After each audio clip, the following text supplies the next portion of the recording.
pessoal, sejam muito bem-vindos aqui ao canal Eu Simples Assim. Eu estou aqui dando continuidade ao estudo do livro A Caminho da Luz, um livro de Chico Xavier pelo espírito de Emmanuel. Esse livro, gente, ele traz um pouco da história da humanidade, os fatos assim mais importantes, mais relevantes, mas com enfoque espiritualista. E nós estamos hoje aqui no terceiro episódio. E hoje nós vamos falar sobre a civilização egípcia. Quando falamos de Egito, Egito foi uma civilização muito fascinante, que deixou aqui a sua pegada, a sua marca bem forte na história da humanidade. Talvez ela tenha sido a civilização mais fascinante e mais misteriosa que já pisou por aqui. Até os gregos, com toda a sua sabedoria e filosofia, se curvavam à sabedoria egípcia. Inclusive, os seus expoentes, como Platão, eles afirmavam que os gregos, perto dos egípcios, eram criancinhas ainda. Ou seja, eles consideravam o Egito uma civilização muito sábia, muito à frente em conhecimentos. Tanto que foi o Egito que fundou as primeiras escolas iniciáticas da humanidade. E isso não foi à toa, gente. E é isso que o Chico e o Emmanuel tentam explicar um pouco aqui através do livro A Caminho da Luz. Fala um pouco da parte espiritual dessa civilização tão avançada. E foi uma civilização assim tão marcante que deixou a sua marca na história, tanto na parte espiritual quanto na parte material. Veja aí que nós temos, né, as grandes pirâmides e a esfinge. O Egito, ele deixou também filosofias marcantes aqui para nós. E hoje essas filosofias, elas são atribuídas ao grande mestre Hermes Trismegisto. Foi uma filosofia tão antiga que o Hermes ele não tem uma comprovação de que realmente ele tem existido. Só que essas obras são atribuídas a ele. E segundo outras escolas iniciáticas, o kardecismo não fala dele, mas outras escolas, como a teosofia, fala que Hermes Trismegisto foi um grande avatar que também trouxe muitos conhecimentos aqui para a humanidade, para tentar deixar um caminho de como o universo funciona. E isso está registrado nas obras Tábua de Esmeralda e Corpos Herméticos. Vários conceitos dessas obras foram compilados num livro que nós conhecemos hoje como O Caibalion. Eu tenho uma série sobre esse livro aqui no canal, tá lá na nossa playlist, eu vou deixar aqui um card para quem quiser conhecer um pouco dessa filosofia do Antigo Egito. Mas voltando aqui para o livro A Caminho da Luz, ele traz um contexto espiritualista. E segundo Chico Xavier e Emmanuel, essa civilização egípcia, ela está totalmente linkada aos exilados de Capela. Aquele grupo de espíritos que foram exilados do orbe de Capela, no qual eu falei nos vídeos anteriores. Se você não assistiu o episódio 1 e 2, é muito importante que assista para conseguir, né, assimilar bem aqui o estudo desse livro.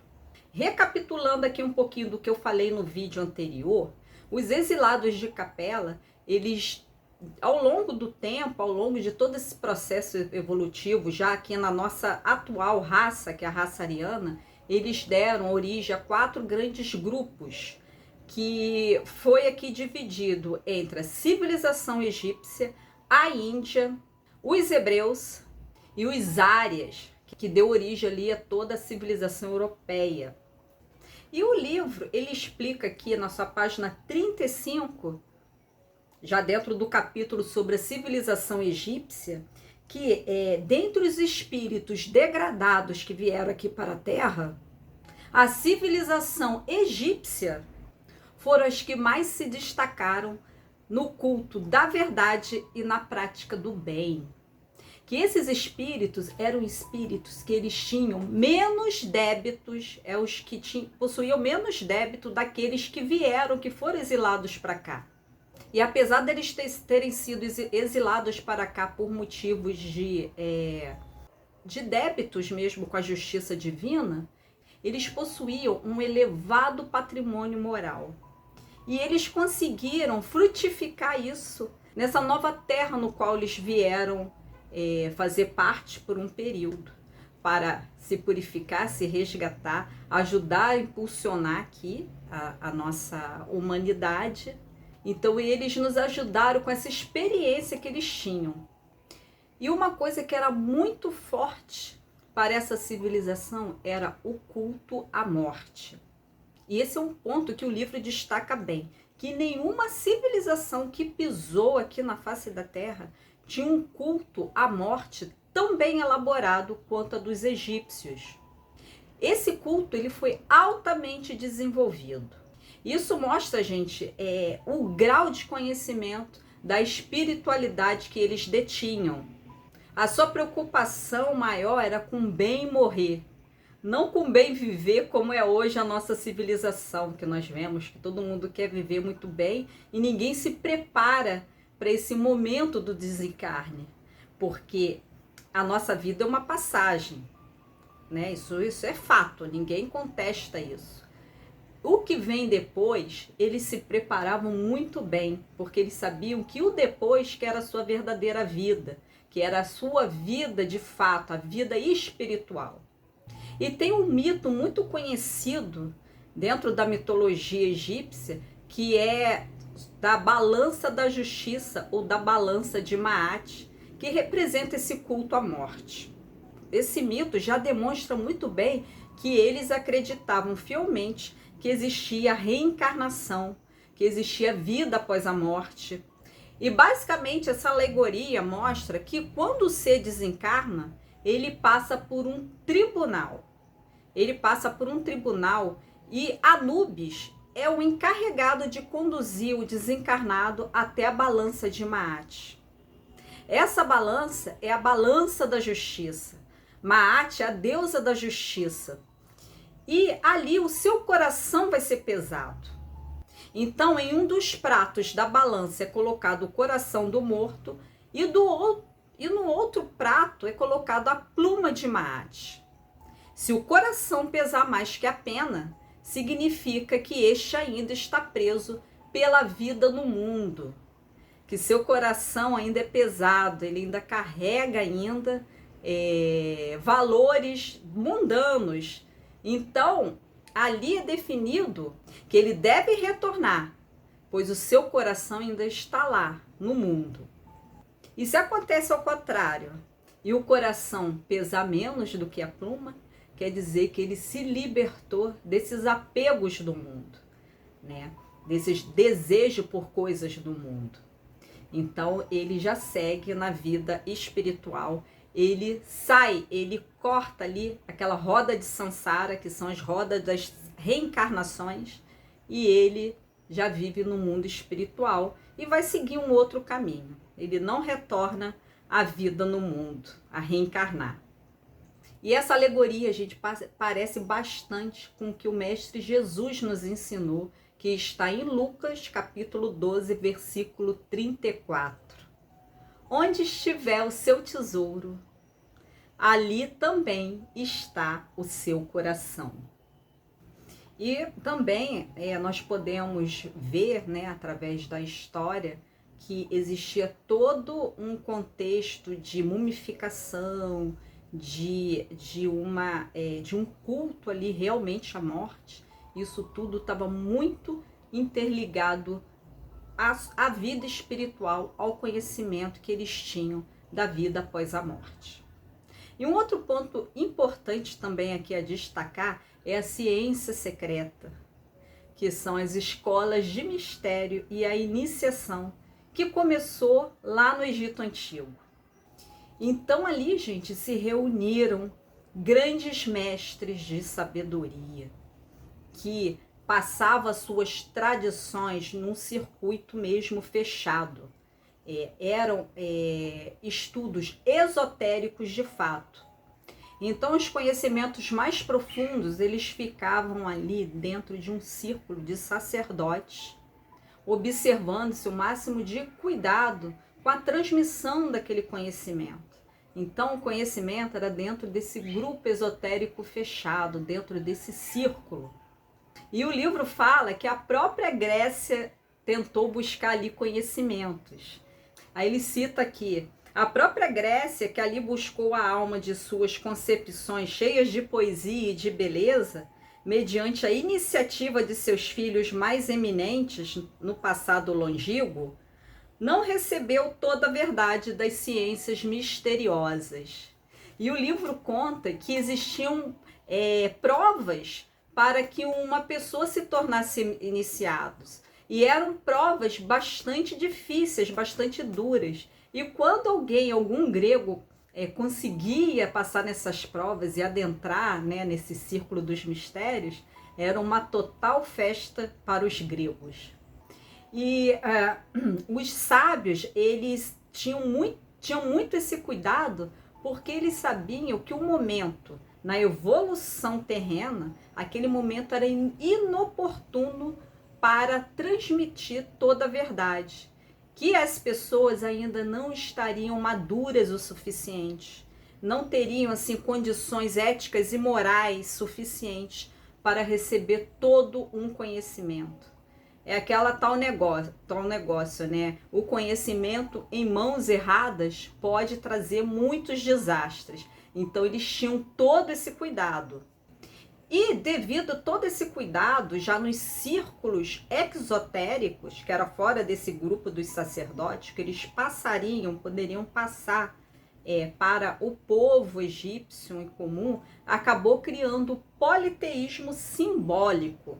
Então os egípcios, esses mais elevados, eles sabiam da existência de um Deus único. Esse conhecimento sobre Deus único não veio com os hebreus. A civilização egípcia, que é uma civilização que foi uma civilização mais antiga, eles já tinham esse conhecimento de um Deus único. Só que para a grande massa da época, isso era difícil de se assimilar. Então, nos ciclos esotéricos, que eram os ciclos ali dos sacerdotes, dos grandes mestres, ali se cultuava o Deus único. Já nos círculos exotéricos, que era um círculo fora, já o povo, eles já se identificavam mais com politeísmo. Aí tem um ponto aqui do livro que é bem importante destacar, que ele fala o seguinte: nos círculos esotéricos, onde se pontificava a palavra esclarecida dos grandes mestres de então, sabia-se da existência do Deus único e absoluto, Pai de todas as criaturas e providência de todos os seres. Mas os sacerdotes conheciam igualmente a função dos espíritos prepostos de Jesus, na execução de todas as leis físicas e sociais da existência planetária, em virtude de suas experiências pregressas. Então, essas experiências que eles trouxeram lá de Capela. Desse ambiente reservado de ensinamentos ocultos, partiu então a ideia politeísta de numerosos deuses, que seriam os senhores da terra e do céu, do homem e da natureza. As massas requeriam esse politeísmo simbólico nas grandes festividades exteriores das religiões. Então, como vocês podem ver aí, os grandes sábios, né, sabiam que existe toda uma hierarquia divina para que o nosso mundo funcione. E para o kardecismo, Jesus é o grande mentor, é o grande mestre aqui do nosso planeta. Então, seria Deus todo absoluto, Jesus, e abaixo de Jesus, os espíritos prepostos por ele em várias áreas, em vários assuntos para ajudar aqui na nossa evolução planetária. E esses prepostos de Jesus que gerou toda a mitologia que conhecemos hoje. Aí temos também uma questão que eles utilizavam muito, que para eles era extremamente importante, e eles detinham esse conhecimento, que era sobre a energia solar. E que é um conhecimento que até hoje a nossa civilização desconhece. Então aqui na página 39 do livro, ele fala uma coisa assim bem interessante, que o destino e a comunicação dos mortos e a pluralidade da existência dos mundos eram para eles problemas solucionados e conhecidos. Então não havia mais dúvida sobre isso. Isso já era para eles um fato. Os papiros nos falam de suas avançadas ciências nesse sentido. E através deles podem os egiptólogos modernos reconhecer que os iniciados sabiam da existência do corpo espiritual pré-existente, que organiza o mundo das coisas e das formas. Seus conhecimentos a respeito das energias solares com relação ao magnetismo humano eram muito superiores aos da atualidade. Desses conhecimentos nasceram os processos de mumificação dos corpos, cujas fórmulas se perderam na indiferença e na inquietação de outros povos. Então eles tinham esse conhecimento do magnetismo e da ligação da energia solar com o magnetismo do nosso corpo. Olha só que impressionante. Hoje sequer nós ouvimos falar sobre isso. E, gente, o André Luiz fez uma revelação em um dos seus livros, que agora eu não me recordo o nome, mas ele chegou a falar que a energia solar, ela queima os miasmas. E o que seriam os miasmas? No mundo energético espiritual, os miasmas são emanações de vibração destrutivas, que provoca a sensação de mal-estar e ansiedade opressora. Então, os miasmas seria essa carga negativa, né, que vem através dos pensamentos, de sensações. A energia solar liquida isso. E hoje a ciência comprova isso, que regiões que têm maior incidência de luz solar, o povo, mesmo com muitos problemas sociais, é um povo feliz. Vide aqui o Brasil, né? O Brasil com tantos problemas, o nosso povo é um povo muito assim, alegre, né? Extrovertido, consegue levar a vida de um jeito bem irreverente, digamos assim. E se a gente pegar, por exemplo, os países nórdicos, onde está o maior índice de TH do mundo, vide Noruega, Suécia, Dinamarca, são países conhecidos pelo seu excelente balanço social. As pessoas vivem bem nesses países, mas infelizmente são países que o número de suicídio ainda é muito alto, tem uma incidência alta. E existe todo um cuidado governamental ali em restringir, controlar bebidas alcoólicas, e toda essa questão, porque são países muito frios, são países que a incidência da luz solar ela é pouca. São em poucas épocas do ano que eles têm assim um sol, mais no verão. Isso também acontece no Japão e outros países frios.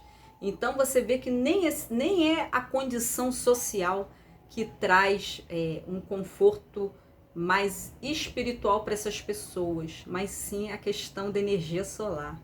Interessante isso, né? E os egípcios já sabiam disso há 6.000 anos atrás. E o livro conta uma história verídica que aconteceu com um homem chamado Lord Carnarvon.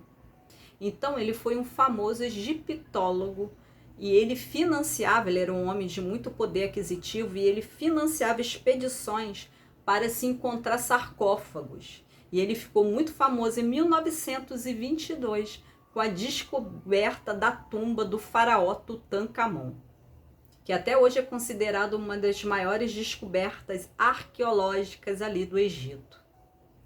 E o que ele resolveu fazer? Resolveu explorar aquela câmara mortuária do faraó. E resolveu mesmo adentrar, violar aquela tumba. Sendo que ali, como eles tinham todo esse conhecimento e todo esse ritual em torno do magnetismo, das energias, e por coincidência ou não, a violação dessa câmara culminou na morte desse Lord Carnarvon, assim como alguns membros da sua equipe. Então, uma coisa que eles não deveriam ter feito, que era violar aquela câmara, porque ali tem energias, né? Foi manipulada energias ali que nós não conhecemos. Esse conhecimento ele foi perdido. O livro conta que esse antigo Egito que trouxe todo esse conhecimento, aqueles seres, todos eles retornaram para a capela. Eles cumpriram sua missão, eles conseguiram fazer o resgate que eles se propuseram a fazer, deixaram esse legado aqui e todos eles retornaram. Não existe mais aqui esses espíritos antigos, experientes, todos eles retornaram e já estão no mundo muito mais avançado que o nosso. Porque na época lá da Lemúria e Capela já está dando aquele salto para um mundo mais evoluído, imagina hoje em dia. Então eles tiveram essa graça de voltar para lá, cumpriram sua missão e voltaram. E muito desses conhecimentos se apagou, morreu com o tempo. Por negligência, por falta de conhecimento. Eles vieram num período que a Terra ainda, as pessoas aqui, elas ainda não tinham maturidade. Foi bem no início mesmo da nossa quinta raça, o início de todo esse processo evolutivo. Então existiram muitos conhecimentos que se perderam, inclusive o conhecimento de como eles construíram as pirâmides. E é o próximo tópico, as pirâmides. Aí, a respeito das pirâmides, o livro traz aqui algumas informações assim bem importantes, né? Aí fala que aquelas almas exiladas, que as mais interessantes características espirituais singularizavam, conheceram em tempo que o seu degredo na Terra atingiria o fim. Impulsionado pelas forças do alto, os círculos iniciáticos sugeram a construção das grandes pirâmides, que ficariam como a mensagem eterna para as futuras civilizações do orbe. Então, quando eles já estavam no momento do final aqui da sua estadia aqui no nosso planeta, porque, como eu disse antes, todos eles retornaram, eles, dentro dos ciclos iniciáticos, foi definido construir as pirâmides. E o livro aqui fala que esses grandiosos monumentos teriam duas finalidades simultâneas. Representariam os mais sagrados templos de estudos e iniciação, ao mesmo tempo que construiriam para o futuro um livro do passado. Então ali teriam muitas tecnologias, né, como eu falei, dessa questão das energias que eles manipulavam, também muitas inscrições, eles deixaram ali informações preciosas. E esse livro do passado, ele teria as mais singulares profecias em face das obscuridades do porvir. Então também ali, além de ter registrado conhecimentos que eles detinham, também teria alguma instrução do futuro para a nossa humanidade. E seria uma coisa tão grandiosa que passaria milênios e elas estariam ali de pé e trazendo o fascínio de toda a humanidade, que até hoje aquilo traz um fascínio muito grande para as pessoas, né? Como que uma civilização antiga foi capaz de construir algo daquele tipo, que até hoje associam isso a extraterrestres, né? A outras coisas, porque realmente é fascinante e misterioso. E a toda a descoberta, né, que as pirâmides também estavam alinhadas com astros, né? Tem até um estudo aqui de Robert Bauval, que as pirâmides, na época, elas estariam exatamente alinhadas às 3 estrelas da constelação de Órion. Então a gente vê que as coisas ali foram feitas de uma maneira muito exata. É um conhecimento muito elevado, né? Inclusive astronômico. Tudo é uma coisa só ligada ao movimento dos astros com o nosso planeta. Eles tinham esse tipo de conhecimento. E o livro fala, né, o seguinte, que as pirâmides revelam extraordinários conhecimentos. E a par desses conhecimentos encontra-se ali os roteiros futuros da humanidade terrestre. Cada medida tem a sua expressão simbólica relativamente ao sistema cosmogônico do planeta e a sua posição no sistema solar. Ali está o meridiano ideal, que atravessa mais continentes e menos oceanos, e através do qual se pode calcular a extensão das terras habitáveis pelo homem.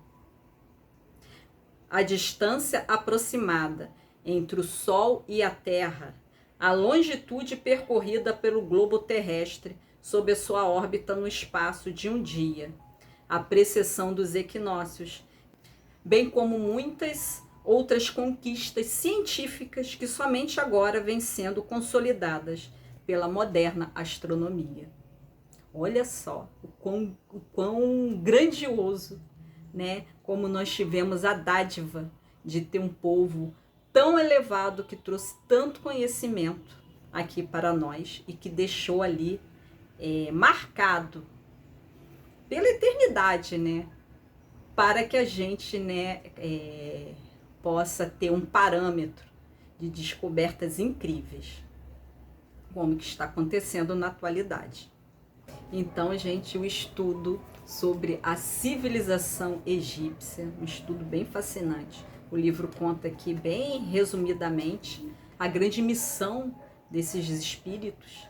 Então, gente, quão fascinante o estudo desse livro. Ele dá um pequeno resumo sobre essa civilização egípcia, que foi uma civilização extraordinária, que cumpriu a sua missão de deixar um legado que iria perdurar por milênios para trazer uma mensagem aqui para as civilizações futuras.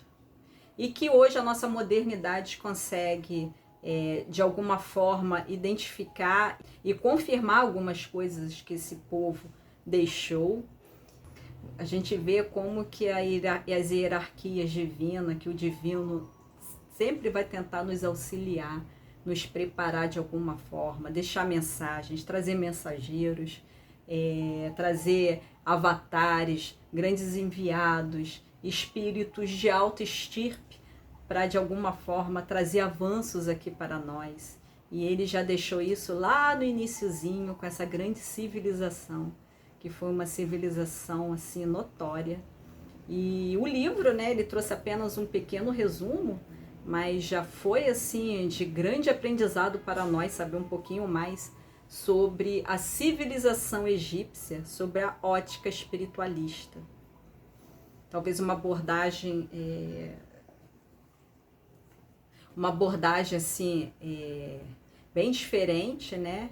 E que nos é revelado que outros orbes, né, espíritos de outros orbes acabam influenciando em orbes mais assim atrasados na evolução, o intuito mesmo de impulsionar a nossa evolução. Tudo é uma ordem fantástica, né, nesse processo evolutivo. Então, gente, espero que vocês tenham gostado desse vídeo. Esse livro realmente é fascinante, com os conhecimentos que ele traz. E o próximo vídeo nós vamos falar sobre a Índia, porque quando a gente pensa em espiritualidade, os primeiros povos que vêm à nossa mente são os egípcios e os indianos, porque foram catalisadores de informações preciosíssimas. Os indianos, né, com os Vedas, com todo o conhecimento dos Upanishads, todo esse conhecimento. Então, espero vocês. E eu desejo a todos muita paz e muita luz. E até o próximo vídeo. Namastê.